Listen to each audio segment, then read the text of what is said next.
Hello दोस्तों, good afternoon. एक बार फिर से आप लोग सभी का स्वागत है हमारे यूट्यूब चैनल ईडू फाइवर पे। तो मेरे दोस्तों, मेरे भाई, मेरे चाहने वाले, मेरे बच्चे लोग, आप लोग सभी को पता है कि 30 अप्रैल को झारखंड पॉलिटेक्निक का एग्जाम होने वाला है।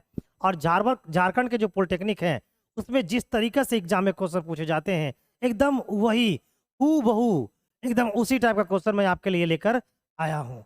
तो आइए, नो लेट और नो बेट के साथ आज की सेशन को हम लोग क्या करते हैं, शुरुआत करते हैं एकदम धमाकेदार अंदाज में। अगर आप चाहते हो कि झारखंड पॉलिटेक्निक में आने वाले महत्वपूर्ण प्रश्न को धमाकेदार अंदाज में अगर सोल्व करे, तो एक बार हमारे यूट्यूब चैनल पे आना जरूर चाहिए।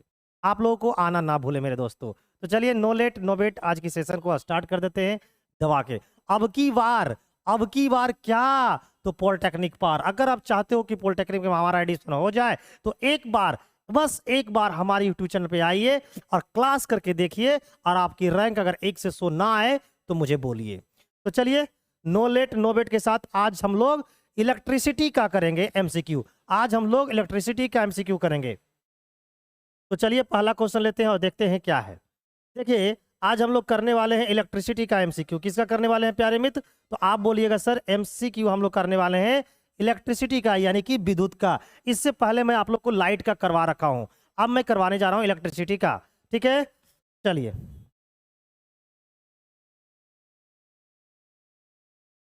ये रहा पहला क्वेश्चन। पहला क्वेश्चन में बोला गया है कि 1 एम्पियर विद्युत धारा होता है। 1 एम्पियर क्या होता है? पहले बताइए कि करंट, एम्पियर किसका मात्रक होता है? करंट का। करंट बराबर क्या होता है? Charge upon time.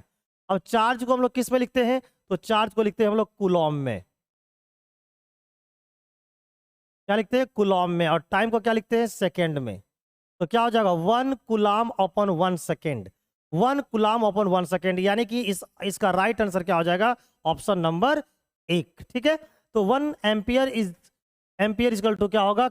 1 coulomb upon 1 second. Next, अगले क्वेश्चन की ओर बढ़ता हूं। ये देखिए, अगला क्वेश्चन है। अगला क्वेश्चन बोला गया है कि दो बिंदुओं के बीच के विभवांतर के बराबर होते हैं। Potential difference between 2 points is equal to. Potential difference क्या होता है? तो वर्क डन। क्या होते हैं मेरे दोस्त? वर्क डन अपन चार्ज होता है। पोटेंशियल डिफरेंस जो होता है वो वर्क डन अपन चार्ज होता है। और पोटेंशियल डिफरेंस को हम लोग किस में लिखते हैं? वोल्ट में। तो 1 वोल्ट इक्वल टू क्या हो जाएगा? वर्क डन अपॉन चार्ज, यानी किया गया कार्य। और नीचे में क्या होगा? प्रभार। यानी कि इसका भी राइट आंसर, क्वेश्चन नंबर 2 का भी राइट आंसर ऑप्शन नंबर 2 हो जाएगा। तो आप लोग बहुत ही बेहतरीन अंदाज में क्या कर पा रहे हो, देख पा रहे हो। तो अगर आप चाहते हो, और ये जो क्वेश्चन मैं आप लोग के लिए लेके आया हूं मेरे दोस्त, ये ही पूछा गया था 22 में, 18 में, 19 में, यानी सारा प्रीवियस ईयर का निचोड़ लेके आया हूं आपके लिए। चलिए, अगला क्वेश्चन पे बढ़ता हूं। नेक्स्ट, क्वेश्चन नंबर 3, जो बजाएगा बिन। विभवांतर की एसआई इकाई क्या है? विभवांतर का जो एसआई इकाई होता है मेरे दोस्त, यानी कि एसआई जो यूनिट होते हैं, एसआई जो यूनिट होता है वो पोटेंशियल डिफरेंस का, पोटेंशियल डिफरेंस का वो आपका होता है वोल्ट। क्या होते हैं प्यारे मित्र? वोल्ट। तो विभवांतर का एसआई क्या है? वोल्ट है। Option number B will be the right answer of this question, यानी कि 3 का क्या हो जाएगा? बी हो जाएगा। तो चलिए 4 में आते हैं। क्वेश्चन नंबर 4 बोल रहा है कि 1 ओम के बराबर होते हैं। 1 ओम, ओम को किस में लिखते हैं? रेजिस्टेंस। तो रेजिस्टेंस बराबर क्या होता है बेटा? तो रेजिस्टेंस बराबर होते हैं मेरे दोस्त V बटा आई। V बटा आई, V बटा आई मतलब कि 1 वोल्ट अपन 1 एम्पियर। तो 1 वोल्ट अपन 1 एम्पियर, यानी कि option number C will be the right answer of this question, है ना? यानी कि 4 का हो जाएगा सी। 5 में आइए। 5 में क्या बोला गया है कि यदि धातु के तार की लंबाई दोगुनी कर दी जाए तो तार का प्रतिरोध आधे से कम होता है, दोगुना होता है, 1/4 से कम होता है, या चौगुना होता है। If the length of the metallic wire is doubled then the resistance of the wire क्या होगा? रिड्यूस बाय हाफ, डबल्स होंगे, रिड्यूस बाय 1/4, या क्वाड्रप्स होगा। क्या होगा मेरे दोस्त? तो आइए देखते हैं। तो हम लोग जानते हैं कि धातु के तार का जो प्रतिरोध होता है वो डायरेक्टली प्रोपोर्शनल होता है लेंथ से। तो अगर ये दोगुना हो रहा है तो समझिए प्रतिरोध भी क्या हो जाएगा? दोगुना हो जाएगा। तो आंसर क्या होगा? दोगुना होता है, यानी कि option number B will be the right answer of this question. No let no bet, जितने बच्चे लोग नए जुड़े हैं मेरे दोस्त, मेरे भाई, मेरे चाहने वाले, अगर आपको वीडियो अच्छी लग रही हो तो बेटा लाइक करना मत भूलना, है ना। अपने दोस्तों को भी शेयर कर दो ताकि वो भी झारखंड पॉलिटेक्निक में कम से कम 1 से लेके 100 तक में रैंक हासिल कर पाए और आपकी एडमिशन एक अच्छी सरकारी कॉलेज में हो पाए। मैं इसी उद्देश्य से आपके पास लाइव क्लासेस लेकर आया हूं। तो चलिए क्वेश्चन नंबर 6 पे चलते हैं। क्या है क्वेश्चन नंबर 6? ये रहा क्वेश्चन नंबर 6। बोला गया है कि प्रतिरोधकता की एसआई इकाई है। The SI unit of resistivity is. Resistivity का जो एसआई यूनिट होता है वो होता है ओम मीटर। क्या होता है मेरे दोस्त? ओम मीटर। अब देखिए कहां पर आपके ऑप्शन में दिख रहा है ओम मीटर। ओम मीटर कहां दिख रहा है? Option number A will be the right answer of this question. ये है हमारा रेसिस्टिविटी का SI unit.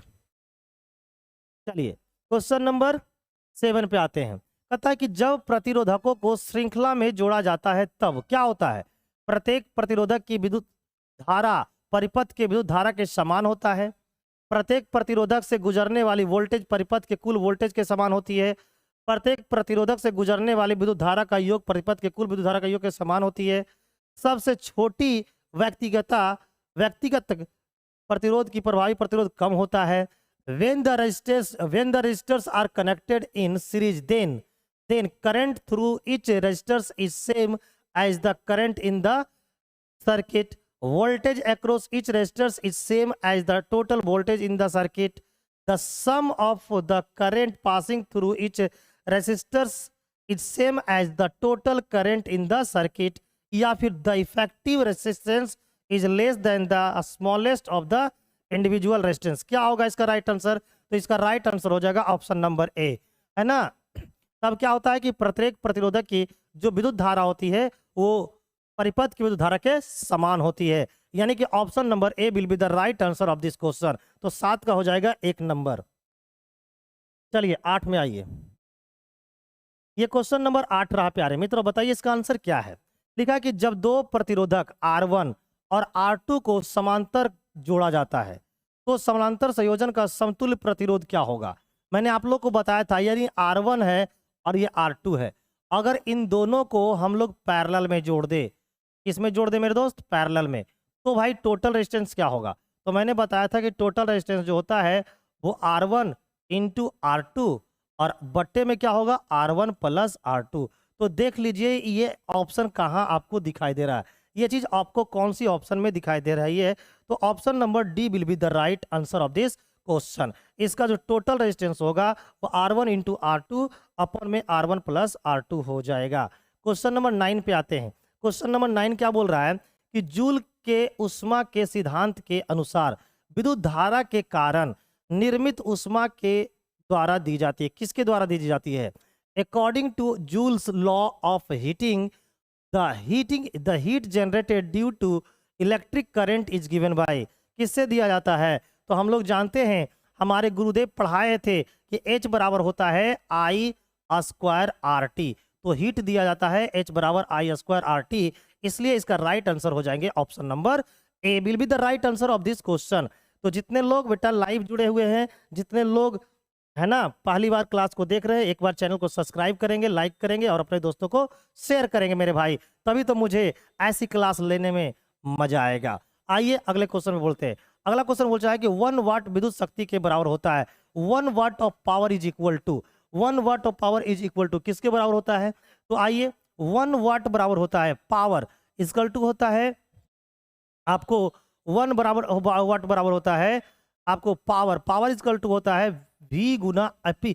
Power equal to होता है V गुना I। पावर इक्वल टू होता है V गुना I। तो हम लोग बोलेंगे पावर को किस में लिखते हैं? वाट में।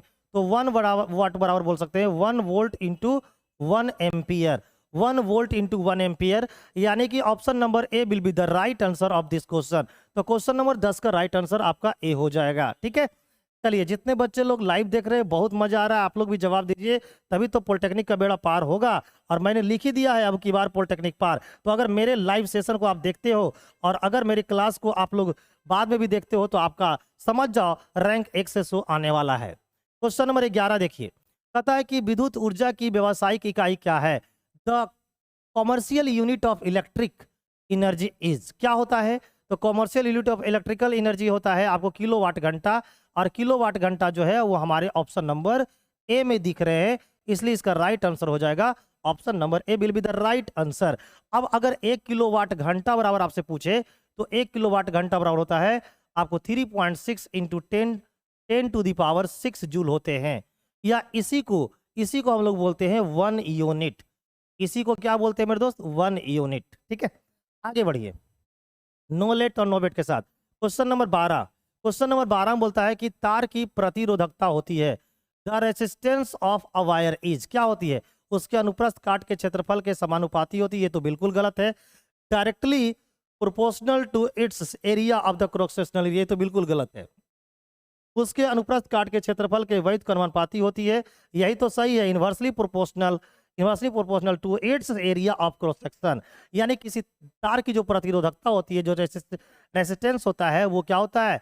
इनवर्सली प्रोपोर्शनल होता है किसका? एरिया ऑफ क्रॉस सेक्शन का। यानी कि अब आगे पढ़ने की कोई आवश्यकता नहीं है, तो 12 का आंसर हो जाएगा आपका ऑप्शन नंबर बी। चलिए 13 नंबर में आते हैं। क्वेश्चन नंबर 13 क्या बोल रहा है? वह उपकरण जो किसी परिपथ में विद्युत की उपस्थिति का पता लगा सकता है। विद्युत की उपस्थिति की, इसमें विद्युत है कि नहीं, है ना? The device that detects the presence of a current in a circuit is, उसे क्या बोलते हैं? जो विद्युत की उपस्थिति का पता लगाता है उसे बोलते हैं गैल्वेनोमीटर। इसलिए इसका राइट आंसर हो जाएगा option number B will be the right answer of this question.